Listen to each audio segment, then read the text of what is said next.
สบายดีเป็นไงพี่น้องเขาสบายดีสุขสุขคนพบกันอีกแล้วอาทิตย์นี้เอาขอบคุณพระเจ้าเนาะที่เรามีโอกาสได้พบปะได้พบกันได้ร่วมคิดร่วมใจกันเป็นน้ำหนึ่งใจเดียวกันเข้ามานมัสการถวายเกียรติให้กับพระเจ้าของพวกเราสำหรับพี่น้องที่อยู่เอาแอมเมืองฟอร์ดสมิธของพวกเราเด้เป็นอะไรหรือพี่น้องที่อยู่ในฟอร์ดสมิธถ้าพี่น้องมีความปรารถนาที่อยากจะมานมัสการนะพวกเฮาก็ขอเชิญพวกเฮาเดี๋ยวนี้บิกินิ่งลาวเชียนแบปติสต์เชิร์ชยินดีต้อนรับพี่น้องเนาะโอเคเอานั่นคือการทักทายถามข่าวกันเนาะหวังว่าพี่น้องจะมีความสุขสื่นยินดีในองค์พระผู้เป็นเจ้าของพวกเฮาทุกคนเนาะก่อนที่พวกเฮาจะเข้าสู่การนมัสการฟังคำเทศนาก็ขอให้พี่น้องได้รวมจิตรวมใจกันตั้งใจใส่พระวจนะของพระองค์เนาะขอให้พระองค์ได้ทรงนำพาพวกเฮาเฮ็ดให้พวกเฮาได้เข้าใจถึงพระคำของพระองค์ที่อยากจะเว้ากับพวกเฮาในวันนี้เนาะเอาให้เฮารวมใจกันสาธุการถึงพระบิดาเจ้าขอบเดชพระคุณพระองค์เจ้าสำหรับชีวิตและลมหายใจที่พระองค์ได้ทรงโปรดประทานให้กับหมู่ขน้อยเฮ็ดให้หมู่ขน้อยได้ตื่นขึ้นมาด้วยสุขภาพอันแข็งแรงและมีความสมสื่นยินดีและได้มีโอกาสได้เข้ามาถวายสรรเสริญพระเกียรติแด่พระองค์เจ้าใน The New Beginning Laotian Baptist Church แห่งนี้ฉะนั้นขอให้พระเกียรติและสง่าราศีนั้นจงมีแด่พระองค์สืบไปพระบิดาเจ้าในวันนี้หมู่ขน้อยก็มีพระคำที่จะมามอบที่จะมาได้ยินได้ฟังฉะนั้นก่อนที่จะได้ยินได้ฟังนี้หมู่ขน้อยอ้อนวอนต่อพระองค์ขอพระองค์ได้สดสวยหมู่ขน้อยเพื่อให้เข้าใจในถ้อยพระคำของพระองค์นั้นดังนั้นขอให้พระองค์ได้ทรงประทานสติปัญญาของพระองค์ให้กับหมู่ขน้อยเพื่อว่าหมู่ขน้อยจะนำใช้สติปัญญานี้เข้ามาในการได้ยินได้ฟังและศึกษาพระวจนะของพระองค์เพื่อให้เข้าใจเพื่อจะนำมาประกอบใช้ในชีวิตของหมู่ขน้อยเพื่อให้พระประสงค์ของพระองค์นั้นสำเร็จในตัวของหมู่ขน้อยแต่ละคนพระบิดาเจ้าขาส่วนตัวของขน้อยเองผู้ที่จะกล่าวพระวจนะของพระองค์ขน้อยก็อ้อนวอนต่อพระองค์เจ้าขอพระองค์ทรงโปรดประทานองค์พระวิญญาณบริสุทธิ์ของพระองค์นั้นสวมทับอยู่ในจิตใจของขน้อยในเวลานี้เพื่อให้ขน้อยได้กล่าวพระคำออกอย่างชัดเจนขอพระองค์ทรงโปรดประทานสติปัญญาและความกล้าหาญให้กับขน้อยพิเศษสุดไปกว่านั้นก็ขอให้ทุกถ้อยคำที่ขน้อยได้กล่าวออกไปนั้นเป็นพระวจนะอันมาจากพระองค์เจ้าและได้รับฤทธิ์เดชจากองค์พระวิญญาณบริสุทธิ์เพื่อจะนำสู่จิตใจพี่น้องของหมู่ขน้อยแต่ละคนเฮ็ดให้เกิดความเข้าใจและนำไส้ให้เกิดผลฉะนั้นขน้อยเองจึงอ้อนวอนและอธิษฐานต่อพระองค์เจ้าด้วยความเชื่อด้วยพระนามบริสุทธิ์ของพระเยซูคริสต์เจ้าเอเมนเอเมนพี่น้องที่หากคำเทศนาของเฮาในวันนี้ใส่หัวข้อว่า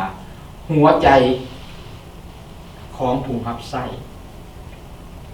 หัวใจของผู้รับใช้เนาะพี่น้องคริสเตียนเฮาพระเจ้าเอิ้นให้พวกเฮาเข้ามารวมตัวกันแล้วบ่แม่นว่าให้เฮาอยู่ซื่อๆพระองค์ได้รวมตัวพวกเฮาเข้าให้พวกเฮามีสายสัมพันธ์ผูกสายสัมพันธ์กับคนอื่นคนเชื่ออีกคนเชื่ออื่นๆแต่เรื่องนี้เมื่อพวกเฮาแต่ละคนได้ตัดสินใจต้อนรับเอาการเรียกเอิ้นของพระเจ้าเข้ามามีสายสัมพันธ์กับองค์พระเยซูคริสต์แล้วพวกเฮาเป็นอ้ายน้องกันเป็นเพื่อนร่วมงานรับใช้องค์พระเยซูคริสต์ด้วยกันถึงแม้ว่าพวกเฮาอาจจะมีบทบาทหน้าที่หรือว่าฐานะแตกต่างกันแต่บ่มีไผสำคัญกว่าคนอื่นการที่พระเจ้าได้เอิ้นพวกเฮาให้เขามาร่วมกันแม่นพระองค์มีจุดประสงค์ให้พวกเฮารับใช้ร่วมกันและปักตาเบิ่งองค์พระเยซูคริสต์ ในขณะที่เฮารับใช้พระองค์ด้วยความทอนใจร่วมกันและพระเจ้าต้องการอยากให้เฮารับใช้แนวใดจึงบอกเขาว่าจิตใจของผู้ที่รับจิตใจของผู้รับใช้คือพระเจ้าต้องการอยากให้ผู้รับใช้ผู้เป็นศิษยาภิบาลผู้เป็นเฒ่าแก่ผู้เป็นครูสอนพระคัมภีร์ Sunday School หรือวันอาทิตย์เสาร์วันอาทิตย์นั้นอยากให้เฮาคำนึงถึงการรับใช้ที่เป็นนิรันดรคือเฮาบ่ได้รับใช้เพียงแต่ตามอารมณ์ความรู้สึกของเฮาการรับใช้ของพวกเฮานั้นมันจะยืดยาวไปจนกว่าเฮาจะไปอยู่กับพระเจ้ามันจะเป็นนิรันดรฉะนั้นการรับใช้ตัวนี้การเป็นผู้นำนี้มันจะเกิดขึ้นด้วยความรักขององค์พระเยซูคริสต์ดังนั้นข้าน้อยอยากนำเอาพระธรรมตอนหนึ่งของอาจารย์โปโลที่ต่อที่เฮาได้เรียนต่อมาจนฮอดมื้อนี้เพื่อว่ามาชี้แจงเฮาเห็นว่าอยู่ในพระธรรมตอนนี้เฮาได้สังเกตเห็นจิตใจของอาจารย์โปโลเป็นจังไดและให้เฮาได้เอาติดตามไปให้เฮาเบิ่งอยู่ใน1โครินธ์บทที่3ข้อที่5ที่8ถ้าพี่น้องมีคัมภีร์เชิญชวนพี่น้องเปิดคัมภีร์ไปแล้วก็อ่านนํกันอ่านในใจเนาะบ่ต้องอ่านดังข้าน้อยจะอ่านออกเสียงและพี่น้องติดตามไป1โครินธ์บทที่3ข้อที่5ที่8เว้าดังนี้ถ้าดังนั้น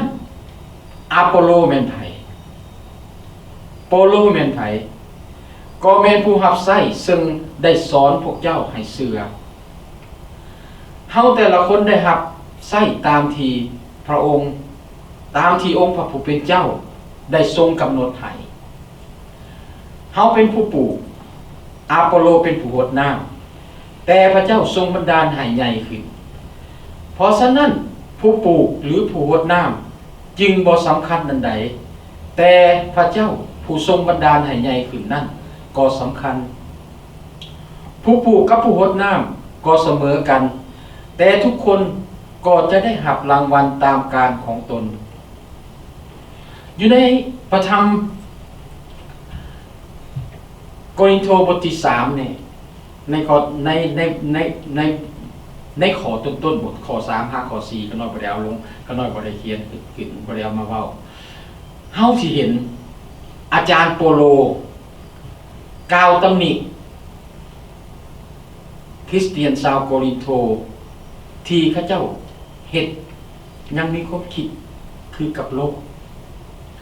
คำว่าก็อยู่ในพระคัมภีร์ใส่ของคิดคือกับโลกนี่หมายถึงบุคคล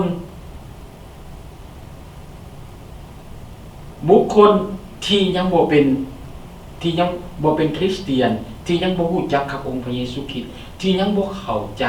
ถึงเรื่องของพระเยซูคริสต์ว่าพระเยซูคริสต์นั้นเป็นพระผู้โปรดให้พ้นแบบใดเป็นหยังเขาจึงต้องยอมรับและฉะนั้นการประพฤติอยู่ในบทนี้อาจารย์โปโลจึงชี้เอาเห็นว่าการประพฤติการปฏิบัติระหว่างคนที่รู้จักกับพระเยซูคริสต์แล้วกับคนที่ยังอยู่ห่างไกลจากองค์พระเยซูคริสต์บ่อยากบอกว่าบ่ฮู้กับพระเยซูคริสต์ที่จริงพวกท่านได้ยินคือกันพวกคนเหล่านั้นเขาจะได้ยินเรื่องของพระเยซูคริสต์เองแต่ว่าจิตใจของข้าเจ้านั้นมันอยู่ห่างไกลเขายังบ่ทันได้เข้าถึงสัจธรรมที่แท้จริงของพระเยซูคริสต์เห็นบ่แล้วอาจารย์โปโลตำหนิพวกนี้ตำหนิคนเหล่านี้ว่าเขายังคิดอย่างเดียวกับคนเหล่านั้นแทนที่เข้ามาเป็นคริสเตียนแล้วเขาจะประกอบเต็มไปด้วยพระวิญญาณบริสุทธิ์แต่การดำเนินชีวิตของเขานั้นยังอยู่ในฝ่ายเนื้อหนังคือกับชาวโลกดังนั้นพวกเขาจึงบ่ได้เฮ็ดหรือว่าได้ปฏิบัติตามปัญญาของพระเจ้าแต่ปฏิบัติตามความคิดของมนุษย์เขาจึงเกิดมีการ พิษเถียงการอิจฉาการบ่ถูกต้องกันดังนั้นโปโลจึงได้นำเอาเฮาเห็นอยู่ในหั่นโปโลได้เว้าถึงความขัดแย้งและสติปัญญาของพระเจ้ามารวมกันในเขาเบิ่งเห็นบ่อยู่ในข้อที่4นะเพราะว่าเมื่อใดก็ตามที่มีคนเว้าว่าคอยเป็นของอะโปโลคอยเขาเป็นของโปโลและอีกคนหนึ่งว่าคอยเป็นของอะโปโลเจ้าบ่ได้กระทำคือกับมนุษย์บ่การเว้ายุยงแบบนี้มันสร้างความแตกแยกมันเฮ็ดให้ผู้นำที่ขาดหลักการและบ่เข้าใจถึงหมากหัวใจความเป็นธรรมของการหักความหักลูกแกะของพระเจ้านั้นเขาจะตกเข้าไปในการถูกล่อลวงให้เข้าสู่ในสภาพในสถานะที่อยากมีชื่อเสียงในเรื่องงานการทำไสอันนี้นี่มันเกิดขึ้นอยู่ในโบสถ์ข้าน้อยยกตัวอย่างเมื่อก่อนข้าน้อยก็เคยเป็นและข้าน้อยก็บ่เคยน้อยใจที่ได้ยินคำเว้าที่อนานาเฮ็ดให้เสียอันเป็นหยังเฮ็ดให้เฮาถูกเบิ่งต่ำลงไปแต่ว่าข้าน้อยขอบคุณพระเจ้าเพราะว่าแม่นหยังมันสิ่งเหล่านั้นมันบ่สมควรที่จะออกจากปากเฒ่าแก่ด้วยกันที่จะบอกว่าอันนี้เจ้าบ่ไปเฮ็ดเด้อเพราะว่าผู้ที่เพิ่นเฮ็ดนั้นเพิ่นบ่อยากให้เจ้าเฮ็ดตามปกติเมื่อเฮาเว้าถึงกันน่ะตารางการรับใช้ของโบสถ์เนาะเพิ่นจัดให้เป็นเพียรใดเพียรมันในการที่ว่าเอาเดือนนี้มีการศึกษาพระคัมภีร์อยู่ในบ้านและทางนี้จะต้องเป็นผู้หน้าที่รับผิดชอบคนผู้เอาบทเรียนไปจิตสอนแต่เมื่อนั้นเมื่อไปฮอดนั้นเพิ่นเปลี่ยนแปลงโดยที่บทโดยกระทันหันโดยที่ว่าสมาชิกโบสถ์ได้บอกมันว่าทางเมียนสวรรค์เพิ่นบ่มีวิญญาณบริสุทธิ์แข็งแรงอยากให้อาจารย์ผู้ที่มีพระวิญญาณบริสุทธิ์แข็งแรงนั้นได้เฮ็ดในเรื่องนี้เพื่อว่าสิเฮ็ดให้พี่น้องที่มาจะได้นี่ได้ไปโบสถ์เอเมนขอบคุณพระเจ้าแต่สิ่งเหล่านั้นแต่ฮู้บ่พี่น้องการตัดสินใจที่เฮาเฮ็ดแบบนั้นน่ะมันกำลังล่อลวงให้บุคคลใดคนหนึ่งที่ตัดสินใจเฮ็ดสิ่งเหล่านั้นกำลังเข้าสู่ขบวนการที่อยากมีสภาพฐานะที่มีชื่อเสียงที่อวดตัวเป็นตัวเองเป็นคนที่สำคัญเห็นบ่มันเฮ็ดให้เป็นข้อผิดพลาดเห็นพี่น้องเองมันเฮ็ดให้ข้อผิดพลาดจะมีพระวิญญาณหรือบ่มีพระวิญญาณมันขึ้นอยู่กับถ้อยประคำของพระเจ้าเพราะพระเจ้าเองเป็นผู้บัดนั้นเป็นผู้ที่เฮ็ดให้ประคำเหล่านั้นศักดิ์สิทธิ์และเกิดผลประโยชน์ในชีวิตของพี่น้องและพี่น้องจะหักเอามันได้หรือบ่มันอีกเรื่องนึงต่างหากฉะนั้นอย่าคิดว่าอันนั้นสำคัญอันนี้บ่สำคัญบทบาทของผู้รับใช้แม่นเพื่อปฏิบัติหน้าที่ให้สำเร็จคือแนวไหนคือผู้นั้นจะต้องมีความคิดที่ว่าเมื่อเขาเจ้าเฮ็ดออกไปแล้วเวียงงานที่ถูกมอบหมายให้นั้นเขาจะต้องติดตามว่าอย่างกระตือรือร้นว่ามันมีผลสำเร็จบ่หรือมันเป็นแนวใดคือกับสมมุติคือกับนักแล่นวิ่งมาราธอนนะเขาใช้ระยะการแล่นเป็นเวลาเดินทางเพื่อที่เข้าสู่เส้นชัยเขาจะต้องมีความอดทนและมุ่งมั่นเพื่อจะเฮ็ดสิ่งเหล่านั้นจิตใจของพวกเราที่อยากจะช่วยอยากจะให้พี่น้องได้เกิดผลได้เฮ็ดนะพวกเรามีจิตใจมุ่งมั่นบ่ที่จะเฮ็ดตรงนั้นเห็นบ่อันนี้เป็นสิ่งที่มันต้องปลูกฝังอยู่ในจิตใจของคนที่รับใช้เนาะเพื่อเขาจะมุ่งเข้าเส้นชัยโปโลและอะโปโล เฮาเห็นอยู่ในบทเรียนเพิ่นบ่ได้เปรียบเทียบบ่ได้มาสั่งซาอันน่ะการรับใช้ของเพิ่นแทนที่จะเป็นอย่างนั้นโปโลและอะโปโลได้สุมใส่ติดตามหน้าที่เวียกงานของเพิ่นว่าที่พระเจ้ามอบหมายให้แต่ละคนได้เฮ็ดนั้นมันสำเร็จบ่พี่น้องอันนี้มันเป็นหลักการที่สำคัญและใช้ได้นำพวกเฮาที่เป็นผู้นำในโบสถ์เป็นผู้ที่นำพาวิญญาณพี่น้องอยู่ในโบสถ์เฮาจะต้องมีจิตใจแบบนี้การเป็นลูกของพระเจ้ามันยังหมายถึงการเป็นผู้รับใช้ของพระเจ้าการเป็นสมาชิกอยู่ในโบสถ์เฮาเป็นสมาชิกอยู่ในโบสถ์เป็นคริสเตียนบ่หมายความว่าเฮาเป็นคริสเตียนของโบสถ์นะเฮายังสอเฮาเห็นถึงเป็นผู้รับใช้ของพระเจ้าเอง One meal for breakfast, lunch, and dinner. Let me show you how to easily make a classic Cuban comfort food. จงรับใช้นายด้วยใจซื่นบานเหมือนกับรับใช้องค์พระผู้เป็นเจ้าบ่ใช่เหมือนกับรับใช้มนุษย์น่าเสียดายเนาะที่เฮ็ดให้อารมณ์ความรู้สึกของอันน่ะการได้ยินได้ฟังพระคำของพระเจ้าเฮาขาดตายไปโดยเสียงรบกวนเนาะแต่อย่างใดก็ตามสัตว์เนาะเอาให้เฮาสุมใส่ในพระวจนะของพระเจ้าจงรับใช้นายด้วยใจซื่นบานเหมือนกับรับใช้องค์พระผู้เป็นเจ้าบ่แม่นรับใช้มนุษย์พี่น้องอยู่ในบ่อนนี้เฮาเห็นบ่การรับมันเว้าเวียกคำเว้าตัวนี้เป็นเวียกเป็นคำเว้าที่ว่านักแน่นแต่เฮาหลายคนขาดความเข้าใจและขาดการสังเกตเฮาเห็นเมื่อเวลาที่อยู่ที่ทำงานคนที่เฮาจะเห็นว่าคนที่เป็นคริสเตียนหรือบ่เป็นคริสเตียนนั้นการทำงานเขาจะแตกต่างกันในการหน้าที่รับผิดชอบแต่คนที่บ่เป็นคริสเตียนนี่นะบางทีอยากจะอาศัยว่าตัวเองฉลาดปล่อยให้คนอื่นเฮ็ดแต่สำหรับคนที่เป็นคริสเตียนอยู่ในหันเขาจะเฮ็ดเวียกอันใดเขาเฮ็ดเวียกเหมือนกับพระคัมภีร์บอกว่าเขาเฮ็ดเพื่อรับใช้นายของเขาคือองค์พระผู้เป็นเจ้าเพราะผู้นั้นเห็นอยู่ตลอดว่าเขาเฮ็ดหยังเขาบ่ได้เฮ็ดรับใช้ในเจ้านายที่เป็นมนุษย์สั่งเขาเฮ็ดในเวลานั้นฮู้บ่พี่น้องถ้าว่าเฮาเปรียบเทียบการรับใช้ของเฮากับการรับใช้ของคนอื่นขึ้นมาใส่กันแล้วมันมีหยังเกิดขึ้นมันกำลังสร้างความล้มเหลวให้กับเฮาสร้างความล้มเหลวให้กับเฮามันเป็นอันตรายแต่ถ้าพวกเขาจะไปคิดแบบนักจิตวิทยาเขาเจ้าคิดนะนักจิตวิทยาที่เขาคิดเขาอ้างอิงถึงนะในทฤษฎีของเขาเลยในการเปรียบเทียบนะเขาคิดว่า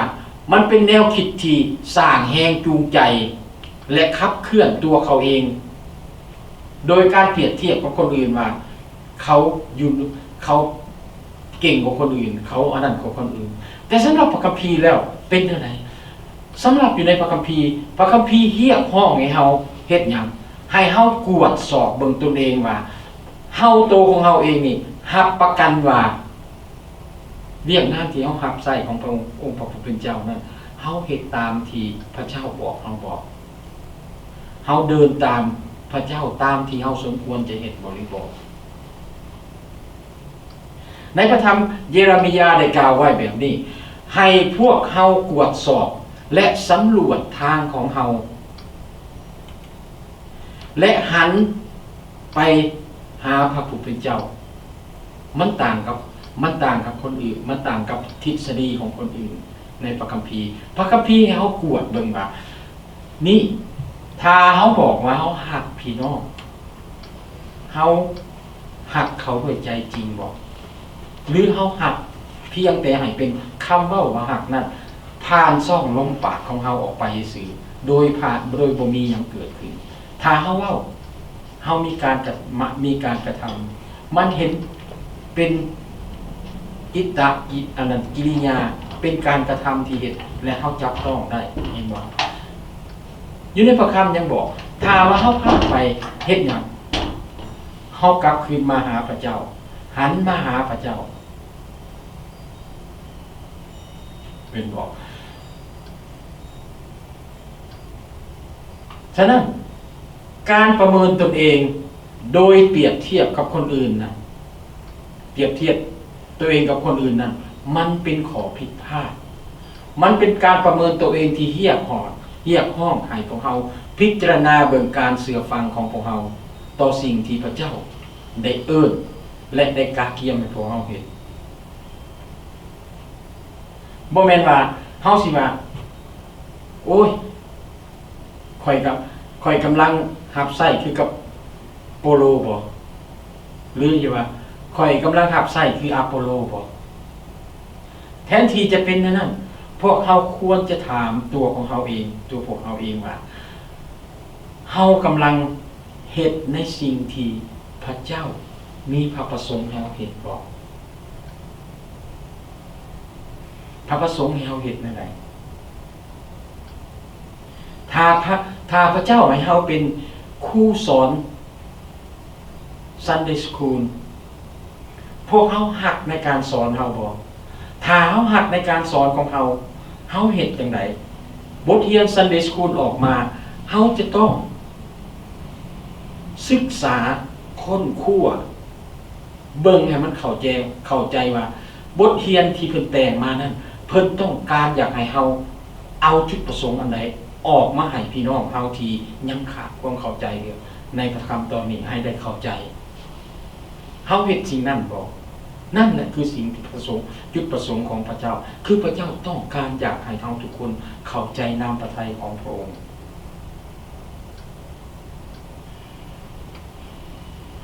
พวกเฮาเห็นพระเยซูคริสต์ใช้คำเปรียบเทียบทางด้านการกสิกรรมแม่นบ่และพวกเฮาก็เห็นโปโล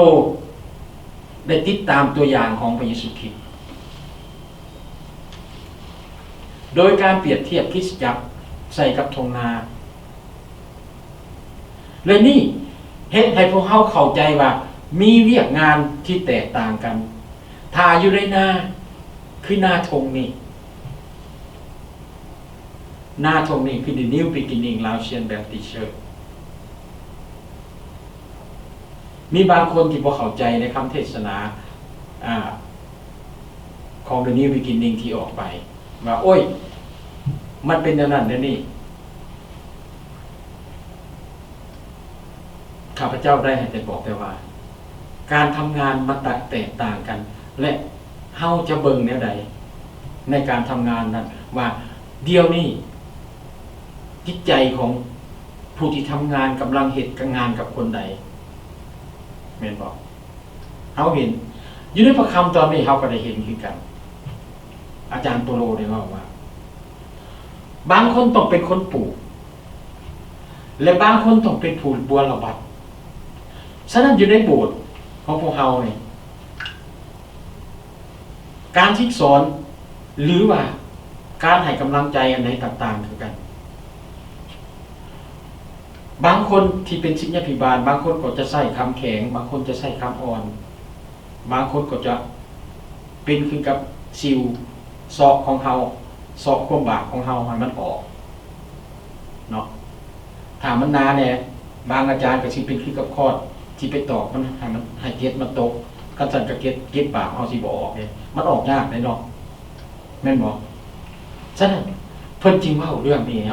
ฮาได้ฟังให้ผู้รับใช้ให้ผู้ที่เป็นคริสเตียนของเฮาได้ฟังว่า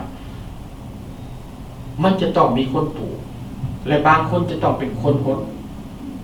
บัวระบัดหดน้ำใส่ทุนเพื่อว่าจะรับประกันว่าเม็ดพืชนั้นมันจะงอกงามเกิดขึ้นและหน้าที่ทั้งสองอย่างนี้มันก็บ่สามารถที่จะแยกออกจากกันได้มันจะเป็นอิสระของมันเองบ่ได้ว่าผู้ปลูกแล้วปลูกไปแล้วก็ปาโลดบ่แม่นพี่น้องเคยเห็นสวนบ่ให้ปลูกแล้วปาเฮาปลูกแล้วก็ยังลงมาใส่ฝุ่นนั่นบ่เห็นบ่ตอนนี้เว้าเวียกงานใหญ่ๆมันก็เป็นจังซี่ถ้าว่า บ่มีคนปลูกผู้ที่รดน้ำสิไปรดน้ำใส่เห็นบ่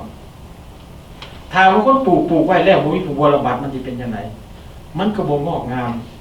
เนาะการรับใช้ในคริสตจักรก็เป็นสิ่งเดียวกันบ่มีเวียกงานใดสำคัญไปกว่ากันและบ่มีเวียกงานใดว่าผู้นั้นผู้นี้จะเฮ็ดโดยลำพังเองแต่ปิโตเพียงคนเดียวมันจะต้องห่วมกันเนาะเพื่อจุดประสงค์อย่างพวกเขากำลังห่วมกันสร้างคริสตจักรของพระเจ้าและเพิ่มพูนขยายอาณาจักรของพระองค์เฮาจำไว้ว่าคริสตจักรเป็นของพระเจ้าและอาณาจักรสวรรค์เป็นของพระเจ้าให้เฮาสังเกตในข้อนี้โปโลว่าโปโลเป็นไผอาโปโลเป็นไผก็เป็นผู้รับใช้ซึ่งได้สอนพวกเจ้าทั้งสองคนนี้เป็นผู้รับใช้ขององค์พระผู้เป็นเจ้าแต่ละคนเห็นอย่างแต่ละคนได้หับตามทีพระผู้เป็นเจ้าได้ทรงกำหนดให้ในการทำงานเห็นบ่และสิ่งที่จะเกิดเจริญขึ้นงอกงามขึ้นเป็นอย่างถ้าเฮาห่วมใจกันทำงานแม่นพระเจ้าเป็นผู้เฮ็ดให้ใหญ่ขึ้นแม่นพระเจ้าเป็นผู้เฮ็ดให้ใหญ่ขึ้นดังนั้นบทบาทหน้าที่ในการรับใช้ของพวกเราเป็นอันหนึ่งอันเดียวกันในจุดประสงค์อันเดียว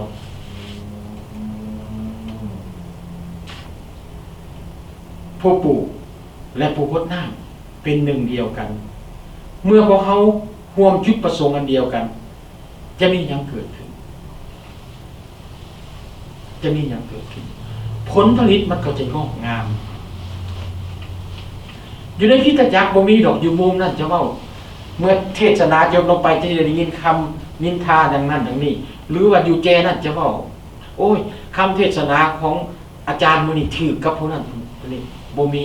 ถ้าเฮามีอยู่ในจุดประสงค์เดียวกันผลผลิตมันจะออกมาคริสตจักรจะเข้าใจนามพระทัยของพระเจ้า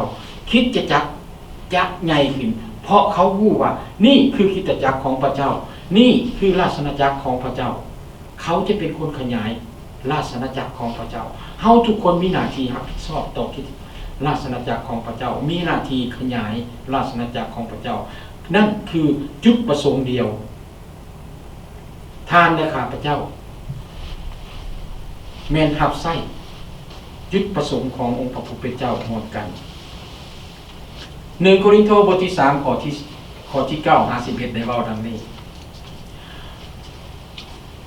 เพราะว่าเฮาทั้งหลายเป็นผู้ร่วมงานกันทำงานของพระเจ้าพวกเฮาเป็นไหนาของพระเจ้าเจ้าทั้งหลายเป็นตึกของพระองค์โดยพระคุณของพระเจ้าที่ทรงโปรดประทานแก่เฮาแล้วเฮาได้วางหากลงเหมือนนายสร้างผู้ชำนาญและคนอื่นๆก็มาก่อขึ้นแต่ทุกคนจงระวังให้ดีว่าจะก่อขึ้นอย่างไรเพราะว่าผู้ใดจะวางหากอื่นอีกบ่ได้นอกจากหากที่ทรงวางไว้แล้วนั่นคือพระเยซูคริสต์เฮาเห็นโปโลได้สืบต่อในข้อนี้ได้สืบต่อสอนว่าพวกเฮาทุกคนคือผู้รับใช้ร่วมกันเพื่อนร่วมงานร่วมกันโปโลบ่ได้เปรียบเทียบจากการเปรียบเทียบเรื่องได้โปโลได้เปลี่ยนการเปรียบเทียบอยู่ในนี้เฮาเห็นเรื่องการปลูกฝังมาใส่พื้นฐานโครงสร้างการก่อสร้างสิ่งเหล่านี้ทั้งสองอย่างนี่มันสมดุลกันเพราะว่าทั้งสองอย่างนั้นแม่นเน้นหนักว่าเวียกงานที่พวกเฮาเฮ็ดแม่นร่วมกันและมันสอดคล้องกับพระประสงค์ของพระเจ้าเพราะว่าพวกเฮาเป็นเพื่อนร่วมงานของพระเจ้าโปโลเน้นหนักให้เห็นว่าทานโปโลกับอะโปโลเป็นเพื่อนร่วมรับใช้และเพื่อนร่วมงานด้วยกันในองค์พระเยซูคริสต์เห็นบ่ให้พวกเฮาไปเข้าใจข้าน้อยได้ยินหลายคนที่เข้าใจผิดในคริสเตียนนะว่าผู้นั้นเป็นอะโปโลผู้นี้เป็นอันนั้นพี่น้องเฮาจะเว้าอันใดโดยทรงเดชที่บ่รู้จักและบ่เข้าใจนะ มันสร้างผลกระทบที่ร้ายแรงมันสร้างข้อแก่งแย้งเฮาเบิ่งเฮาสังเกตในพระธรรมตอนนี้จิตใจของโปโลเป็นจังไดเฮาเห็นโปโลเพิ่นมีหน้าที่เฮ็ดสิ่งที่ว่าคือเป็นผู้ปลูกเห็นบ่เมื่อเฮาเบิ่งอยู่ในบ่อนนี้คือกันถ้าเฮาเบิ่งโปโลในฐานะแง่หนึ่งเฮาจะเบิ่งคือว่าอาจารย์โปโลนี่กำลังอวดตัวเองยกย่อตัวเองข้าพเจ้าได้วางหากฐานเป็นสร้างก่อเหมือนกับเป็นสร้างก่อผู้ที่ชำนาญโปโลบ่ได้เปรียบเทียบว่าเราเป็นนายสร้างผู้ที่ชำนาญและอพอลโลนั้นบ่มีความบ่ได้เฮ็ดคือในสิ่งที่เราเฮ็ดบ่ได้เป็นจริงๆเราเฮ็ดถ้าว่าพี่น้องจะเข้าใจพี่น้องควรอ่านเบิ่งข้อความในความสว่างในนี่ที่โปโลได้เขียนใน1โครินโธมี2อย่างที่เพิ่นเขียนใน2โครินโธนั้นเพิ่นเว้าอย่างนี้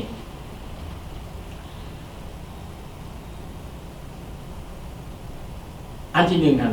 เว้าถึงเกี่ยวกับปัญญาแรงที่มาของปัญญาโปโลเฮ็ดจังไดโปโลยอมรับว่าปัญญาที่เราได้รับนั้นมันผ่านมาทางพระวิญญาณบริสุทธิ์และโปโลยอมรับว่าความสามารถและสติปัญญาที่เราได้มาในการก่อสร้างในการประกาศและก่อสร้างคริสตจักรนั้นมันเกิดขึ้นโดยฤทธิ์อำนาจของพระวิญญาณบริสุทธิ์โปโลบ่ได้อ้างว่านั่นคือความสามารถของเราเอง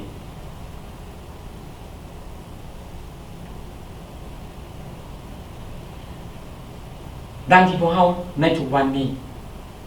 The New Beginning Laotian Baptist Church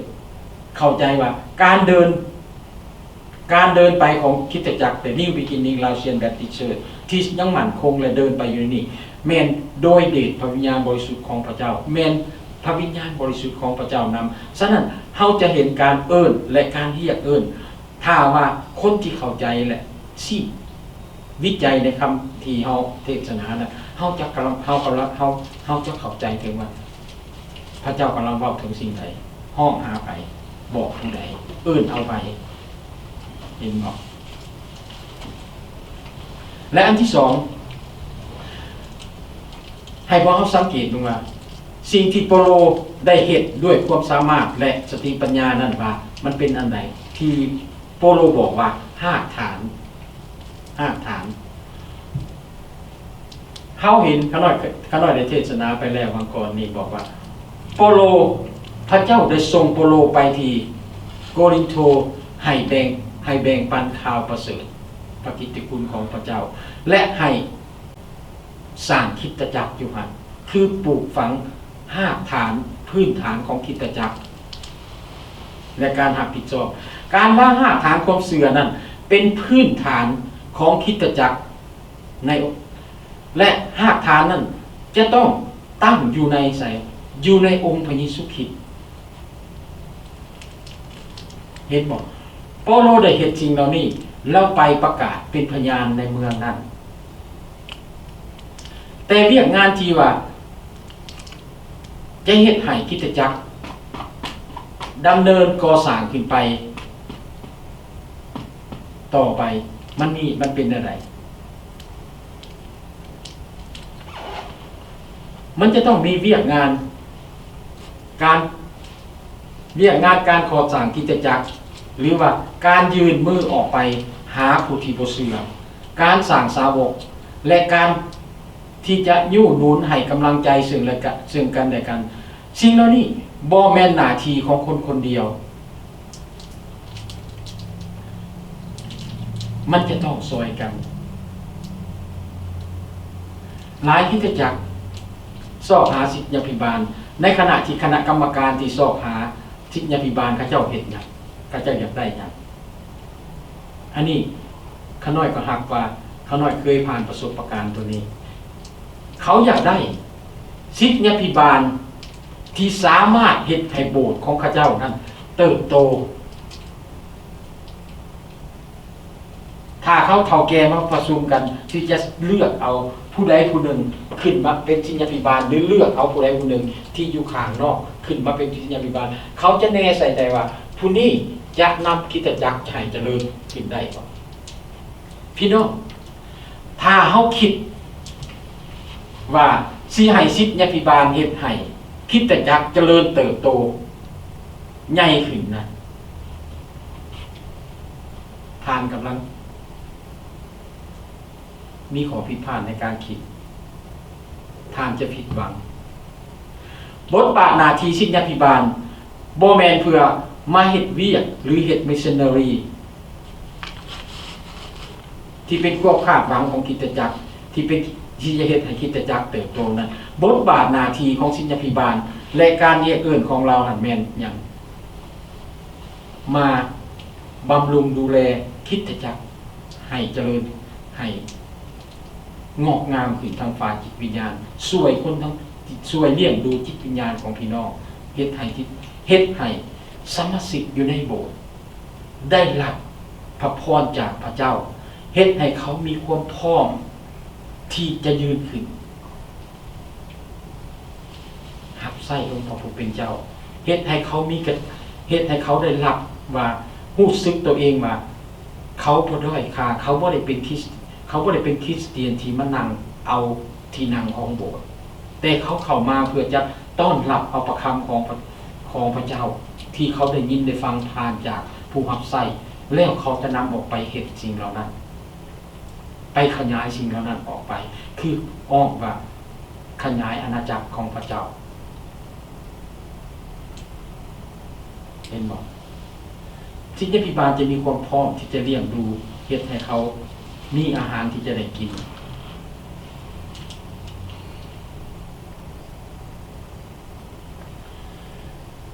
เอพิโซดบทที่4ข้อ1หาข้อ11หาข้อ12ให้เว้านี่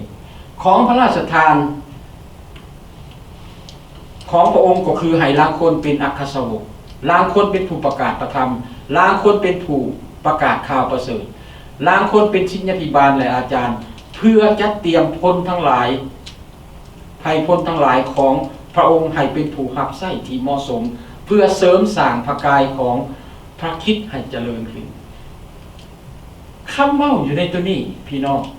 เฮาเห็นสิ่งที่พระองค์ที่พระเจ้าที่พระเยซูคริสต์เอิ้นพวกเฮาเข้ามารวมกันให้พวกเฮารวมตัวกันเป็นหลายคาแรคเตอร์เฮาต้องเข้าใจในจิตใจของผู้รับใช้จะต้องเข้าใจคาแรคเตอร์ของพวกเฮาและจุดประสงค์คือจุดประสงค์อันเดียวกันในองค์พระผู้เป็นเจ้าในองค์พระเยซูคริสต์เห็นบ่เฮาเฮ็ดอย่างนั้นเพื่อจะเสริมสร้างให้ไผพลของพระเจ้าได้เป็นผู้ที่เหมาะสมเพียงพอในทุกวันนี้นะหลายคริสตจักรขาดสิ่งเหล่านี้ไป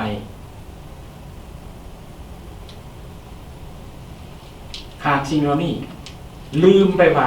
เฮาสิเลี้ยงดูมองเห็นแต่ตัวเองเห็นบ่ฉะนั้นมันจึงได้เว้าว่าพวกเฮา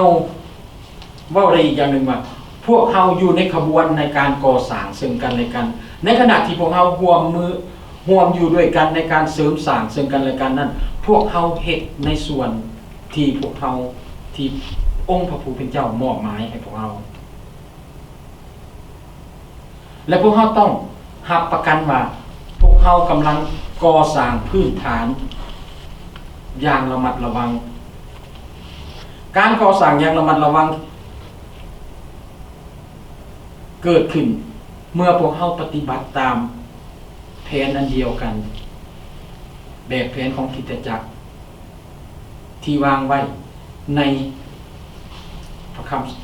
ธรรมคำสอนของพระเยซูคริสต์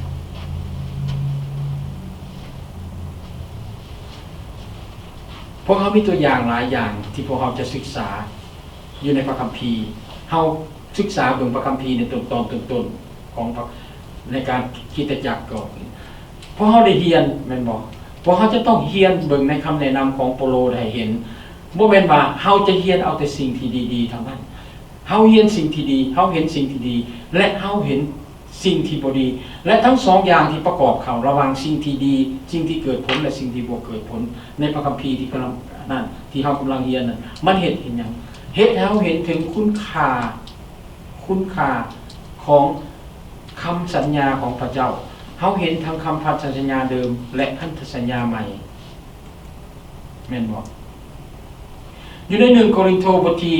10ข้อที่11ได้เว้าดังนี้เหตุการณ์เหล่านี้ได้บังเกิดขึ้น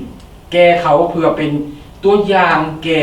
ผู้อื่นและบันทึกไว้เพื่อเตือนสติเฮาทั้งหลายซึ่งกำลังประสบกับเวลาสุดท้ายที่จวนจะมาถึงสิ่งที่เกิดขึ้นอยู่ในพระคัมภีร์ที่เฮาศึกษาแล้วเฮาเรียนรู้นะทางอันผิดและอันถูกนะเพื่อหยังเพื่อเตือนสติพวกเฮาที่เดินไปที่เฮากำลังเดินอยู่ในยุคสุดท้ายถ้าพระเจ้ามาในยุคถ้าพระเยซูคริสต์เสด็จมาในเวลาต่อมานี่มันจะเป็นยังไงจะเกิดขึ้นในพระคัมภีร์ก็บอกมันบอกนี่พระคัมภีร์แม่นแบบแผนของพวกเราและครับพระคัมภีร์ได้ชี้ให้เราเห็นอย่างแจ้งถึงการสร้างคริสตจักรและรากฐานนั้นแม่นอยู่ในพระคริสต์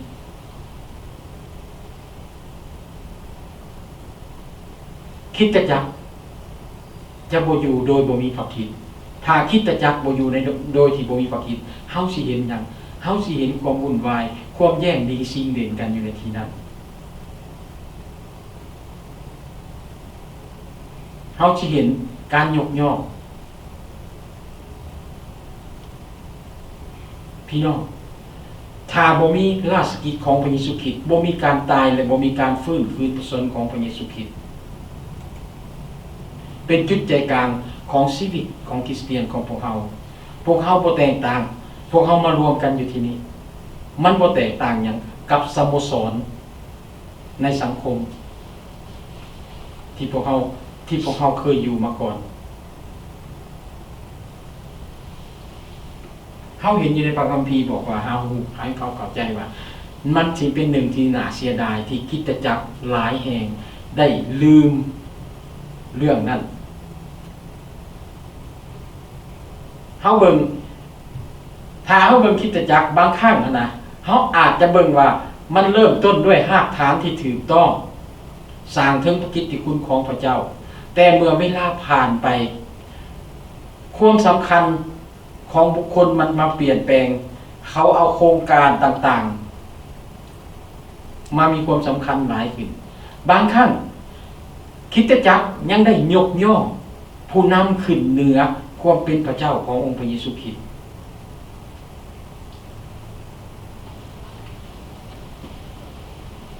พี่น้องอย่าลืมว่าบ่มีคริสตจักรใดจะถูกยกเว้นในข้อเสียหายที่เฮาลืมรากฐานเบื้องต้นรากฐานความหักขององค์พระเยซูคริสต์ในเบื้องต้นนะถ้าเฮาลืมไปนะให้เฮาเบิ่งอยู่ในพานิมิตบทที่2ข้อที่4 5ที่5ที่มันเกิดขึ้นมาแต่เฮามีขอต่อว่าเจ้าคือเจ้าปะถิ่นความหักเดิมของเจ้าเหตุฉะนั้นจงระลึกว่าเจ้าได้ตกจากสภาพใดแล้วและจงกลับใจเสียใหม่แล้วเฮ็ดตามอย่างเดิมถ้าบ่ดังนั้นเฮาจะมาหาเจ้าและจะยกเครื่องห้องตีนโคมของเจ้าออกจากบอนมันเว้นไว้แต่เจ้าจะกลับใจใหม่พี่น้องโอกาสที่เฮาจะสำรวจกวดเบิ่งจิตใจในฐานะที่เฮาเป็นผู้นำในคริสตจักรเป็นผู้นำฝ่ายวิญญาณที่นำพาพี่น้องให้เดินตามองค์พระเยซูคริสต์ไปเฮาเห็นประคำตัวนี้ได้บอกอย่างแจ้งแจ้งและให้เฮาระมัดระวังให้เฮาสร้างพี่น้องขึ้นบนรากฐานอันเดียวกันเท่านั้นอย่าสู้ให้ในโบสถ์ว่าผู้นั้นเป็นผู้ที่สำคัญ อาจารย์นี่เป็นผู้ที่สำคัญอย่าให้มันเป็นนั้นอาจารย์นี่เป็นผู้พาวิญญาณค้านถ่าเฮือนเขาน้อยเฮียนพระคัมภีร์ให้อาจารย์ผู้นี้เด้อไปเทศให้ใครเงินเขาน้อยจังสิได้ประพรอย่าเป็นนั้นให้เฮาอยู่ในหากฐานอันเดียวคือในองค์พระเยซูคริสต์ที่เฮาจะมั่นที่เฮาจะเดินไป1โครินธ์บทที่3ข้อที่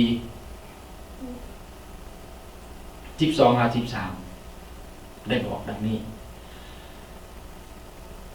ถ้าผู้ใดจะเอาคำเอาเงินเอาเพชรพลอยเอาไม้เอาหญ้าแห้งเอาเฟืองก็ดีมาก่อขึ้นเทิงหากนั่นการของ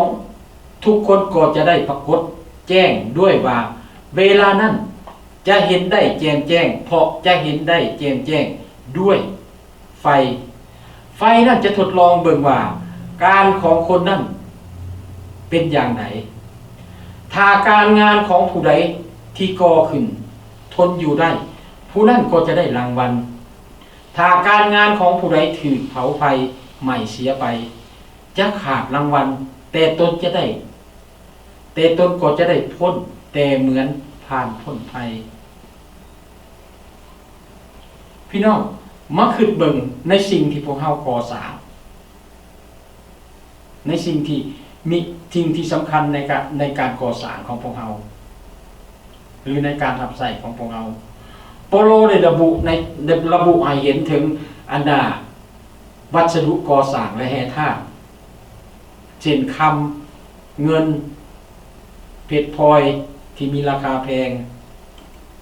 ไม้และเฟืองและหญ้าแห้งถามว่าถึงการก่อสร้างตัวจริงถ้าเฮาสร้างอาคารขึ้นมามันจะเป็นวัสดุที่ดีในการก่อสร้างและแข็งแรงกันบ่คำและเงินจะบ่เป็นประโยชน์แต่มันเป็นการเปรียบเทียบของโปโลคำและเงินเพชรพลอยแม่นสิ่งที่พวกเขาต้องการที่เป็นปัจจัยเข้ามาบ่เมื่ออาคารเกิดไฟใหม่มันเป็นหยังแม่นไม้และเฟืองในหญ้าแห้งมันถูกไฟใหม่เผาถูกไฟเผาใหม่ได้ไวที่สุดแต่โลหะที่มีค่าแต่โลหะที่มีค่าเช่นคำเงินหรือว่าเพชรพลอยนั้นมันจะเป็นหยังเฮายังจะเห็นมันคงเหลืออยู่แม่นบ่มันจะบ่แม่นอยู่เฮาจะบ่เห็นที่เฮาเห็นเป็นของประดับถ้าคำเงินเฮาเห็นเป็นของประดับนั่นเมื่อไฟใหม่มันก็ต้องใหม่มามันแต่มันโฮมมันยังเป็นคุณค่าที่เป็นคำอยู่เก่าเห็นบ่นั่นเป็นจุดประสงค์ของโปโลที่ยกให้เราเห็นและสร้างให้เราเห็นว่าการเฮ็ดเวียกของพระเจ้าเพื่อว่าสิ่งนั้นจะยังคงอยู่นั่นว่าการหับไส้ของเฮานั้นมันมีคุณค่านิรันดรบ่มันยังเป็นเพชรบ่คือการทำงานของเฮาเกิดขึ้นตามอารมณ์ของพวกเฮาและที่การทำงานของพวกเฮานั้นเฮาซี้ไปให้เห็นทางของพระคริสต์บ่หรือเฮาซี้ให้เพียงแต่ว่าเว้าเพลินๆไปบ่ได้นักแน่นอันใดคือกับเราบทเรียนนี่พี่น้องมีขอบคุณพระเจ้าขอพระเจ้าอวยพรพี่น้องอยู่ในองค์พระเยซูคริสต์พี่น้องได้รับความรอดพระพี่น้องได้นี่เนาะนั่นคือการเว้าผ่านมันก็ดีอยู่คือกันมันเว้ามวลแต่เฮามันจะต้องสะท้อนลักษณะที่นั่นออกมาจากภายในของพวกเฮาให้เขาเห็นลักษณะของพระเจ้าของพระเยซูคริสต์เห็นความรักของพระเยซูคริสต์ผ่านทางของเฮาเพราะสิ่งเหล่านี้มันเป็นอย่างมันเป็นผลกระทบที่กระทบต่อทางฝ่ายจิตวิญญาณพอมื้อหนึ่งพระเยซูคริสต์จะเสด็จกลับมาและพวกเฮาจะยืนอยู่ต่อหน้าพระพักตร์ของพระองค์เมื่อใดล่ะเฮาบ่ฮู้ในพระคัมภีร์ก็บอกไว้ว่าเฮาบ่ฮู้ว่าเมื่อใดแต่ว่าอยู่ในพระคัมภีร์ก็บอกว่าเมื่อใดก็ตามที่พระเยซูคริสต์กลับมานั้นพวกการงานของพวกเฮาจะถูกตรวจสอบ โลได้บอกกับผู้ที่เชื่อในโกรินโตว่าเพราะว่าพวกเขาทุกคนต้องปรากฏตัวต่อหน้าบัลลังก์พิพากษาของพระคริสต์เพื่อว่าแต่ละคนจะได้รับการตอบแทนสำหรับสิ่งที่เขาเฮ็ดในห่างกายนี้บ่ว่าจะดีหรือชั่วอันนี้บ่แม่นคำเว้าตัวนี้ของเปาโลบ่แม่นการพิพากษาเฮาแต่การที่พระเจ้าจะให้บำเหน็จกับพวกเราในการทำงานของพวกเราในการที่พวกเราเสริมสร้างคริสตจักรเสริมสร้างขยายราชอาณาจักรของพระองค์พวกเขาได้เฮ็ดบ่หรือพวกเขาบ่ได้เฮ็ดในชีวิตนี้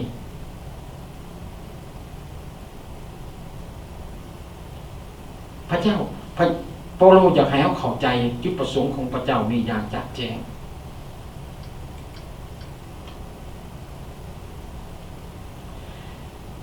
การเฮ็ดหรือบ่เฮ็ดการตัดสินใจของเฮานั้นมันบ่เกี่ยวข้องกับความรอดของผู้เชื่อในพระคริสต์เปาโลได้เขียนเรื่องความรอดพ้นของผู้เชื่อในพระคริสต์ว่าสำหรับทุกคนที่วางใจในพระคริสต์พระองค์ได้บอกว่าพระเยซูคริสต์นั้นได้รับการพิพากษาลงโทษความบาปของพวกเราด้วยตัวของพระองค์เองนั้นถึงไม่กางแขนแล้ว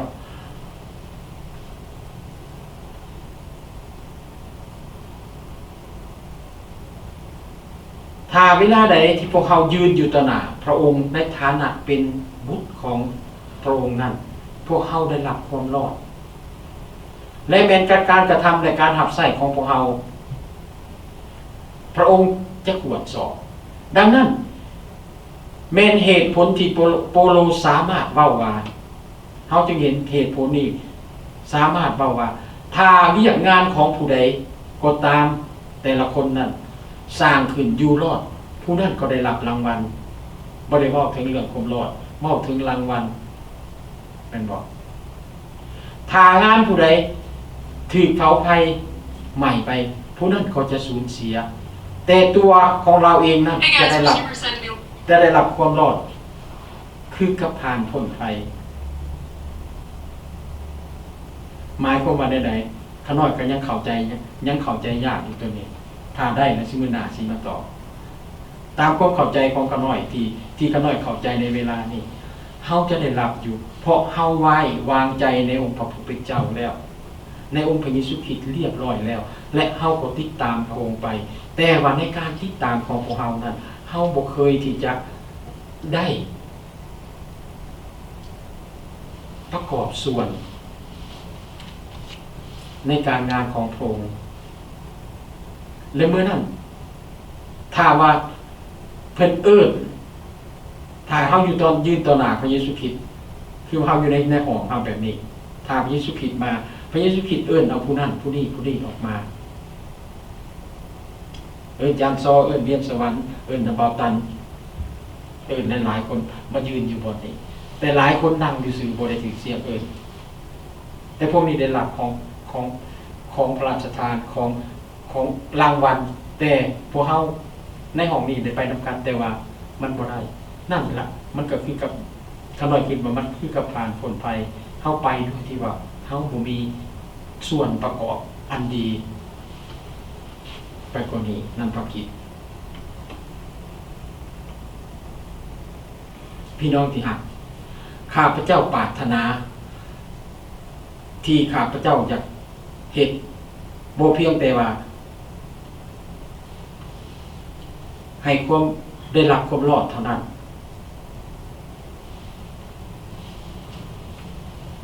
ข้าน้อยปรารถนาที่อยากจะสร้างพี่น้องขึ้นบนพื้นฐานคำสอน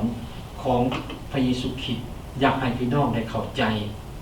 พออยากเห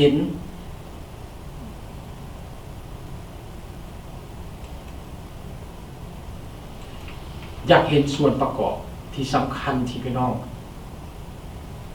มอบให้กับ The New Beginning ลาวเซียนแบบติดเชิญอันเจริญขึ้นพี่น้องที่รักสำหรับพวกเขาทุกคนการรับใช้ที่ยกย่องคนอื่นขึ้นเหมือนเนื้อพระคริสต์นั้น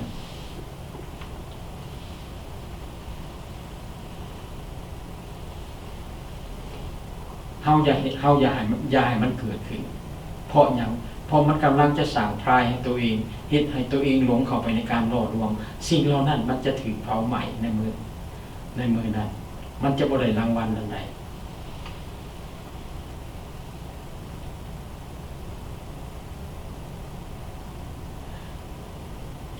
โปโลบ่ได้ให้รายละเอียดเกี่ยวกับรางวัลว่ามันจะเป็นอย่างไรแต่ว่าในการกลับมาครั้งที่2ของพระเยซูคริสต์นั้นเฮาจะได้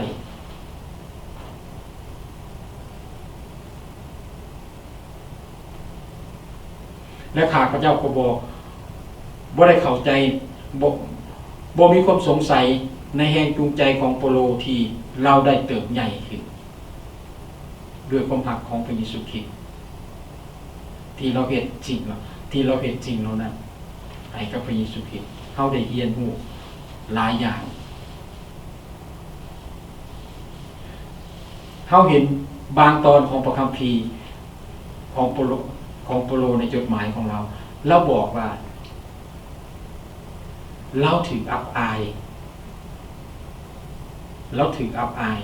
แต่เราทนสู้ได้เพราะเราได้หักความหักของพระเยซูคริสต์เฮากำลังบากบั่นมุ่งหน้าสู่หลักไสเพื่อให้ได้รับรางวัลคือชีวิตซึ่งพระเจ้าได้ทรงเอิ้นให้ไปหักเอาในพระเยซูคริสต์ไปหักอยู่เบื้องถึงโปโลก็บอกว่าไปหักอยู่เบื้องถึงบ่ได้หักอยู่ในนี้แต่เฮาเห็นสิ่งหนึ่งที่โปโลได้เห็นเฮาเห็นว่าในขณะที่โปโลกำลังดำเนินทำงานของพระเจ้านั้นเฮาได้เห็นพรายอันหนึ่งที่โปโลได้หักคือได้หักการสรรเสริญย่อมย่อจากคริสเตียนเห็นบ่แต่ว่าสิ่งเหล่านั้นมันคงอยู่ถาวรจนโปโลได้ไปถึงพระเจ้าเห็นบ่พี่น้อง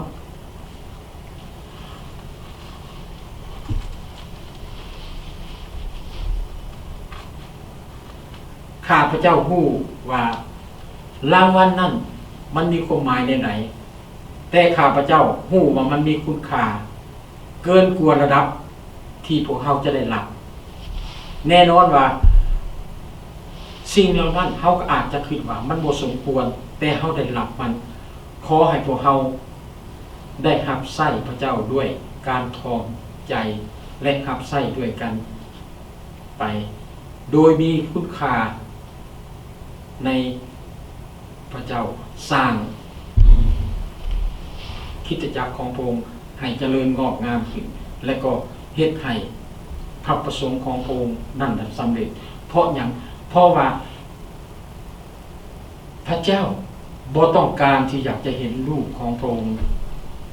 กินนมไปตลอดเขาเห็นเป็นบอกอาจารย์โปโลในเบื้องต้นเขาเห็นอาจารย์โปโลในบทที่3อาจารย์โปโลตำหนิกับเจ้าแต่บอกว่านี่น่ะเจ้าเบิ่งเฮาควรเบิ่งตัวนี้ของอาจารย์โปโลที่บอกว่ามีความอดทนใดๆเราฮู้ว่าพี่น้องยังเดินตามแม้ว่าเขาเชื่อในองค์พระเยซูคริสต์ในเวลานั้นแต่เขายังไปตามความคิดโลกและอาจารย์โปโลก็ต้องพยายามได้เอาอาหารได้คำสอนของเพิ่นนั้นได้สอนให้ข้าเจ้า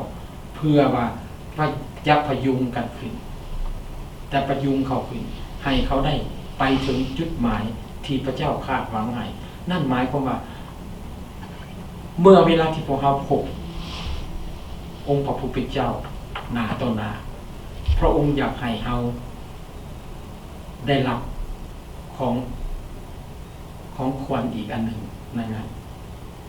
ที่มีค่าที่สุดคือนี้ชีวิตนิรันดร์ของพวกเราบ่อยากให้เรา